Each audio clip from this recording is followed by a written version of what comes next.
Yung video ko kahapon ay tungkol dun sa tanong ni Madam Eloisa kung pwede bang i-upload ng video mo na naka-upload na sa page at i-upload mo sa profile. So, recap tayo guys, panoorin nyo kasi explain ko yung malalim na kung ano ba talaga, kung pwede ba talaga o hindi. So, panoorin mo muna itong reels ko na ginawa hapon sa explanation ko. Okay?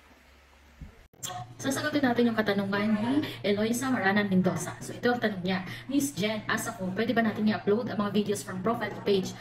I mean, yung video sa profile, i-upload sa page. Okay po ba yun? Thanks. Okay, yan ay si Eloisa Maranan Mendoza. Paano nyo yan, guys? Matagal ko na yung followers, so sobrang supportive din yan. Okay, sagutin natin yung katanungan niya.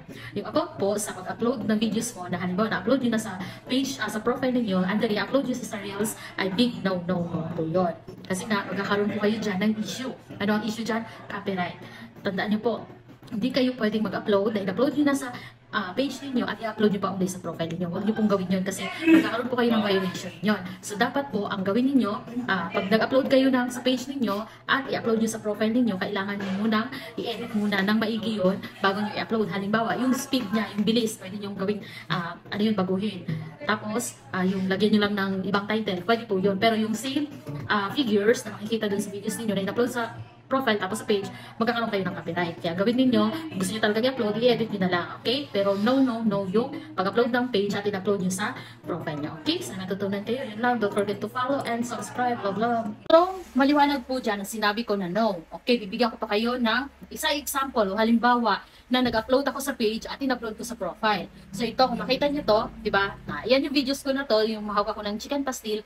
Yan kasi, ito ay, in-upload ko na to sa profile ko na Jen Gusela, tapos in-upload ko sa I Am Queen Jen. Okay, so lumabas ito sa taas lang ng video. Again guys, hindi ito lumalabas sa notification. Lumalabas lang siya sa videos ninyo sa taas. At hindi po sa cellphone nakikita yan ha. Nakikita po yan pag once na nag-login kayo ng Facebook ninyo. Hindi po siya nakikita sa videos ninyo dyan sa cellphone. Nakikita lang siya pag nagbukas kayo ng Facebook niyo through browser. Okay?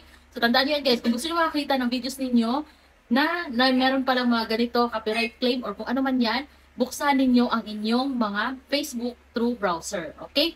So, ito, balik tayo dito. Kagaya nito, itong videos ko na to, nakalagay, your video contains content claimed by someone else. Okay? Kasi nga, gaya na sinabi ko, in-upload ko na to sa aking profile. Tapos, in-upload ko pa uli sa aking page. So, lumabas siya na ito ang notif ng Meta sa taas lang ng video na your video contains claimed by someone else. O, diba? So, ganyan po ang mangyayari sa inyo. Once na nag-upload kayo sa videos ninyo na isang video lang at in-upload nyo sa inyong profile. Kumbaga, dalawang upload sa isang video. Nandidetect kasi ni Meta yan yung figures. Okay?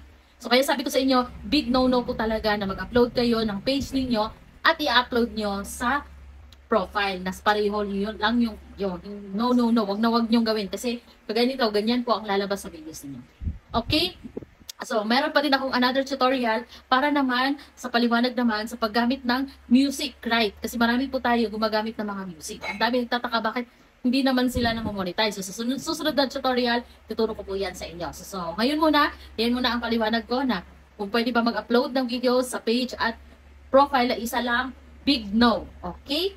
Yun lang po. So, sana ay may naintindihan kayo sa videos na to at huwag kalimutang i-share at i-follow na rin ako. Alright? Yun lang. Love.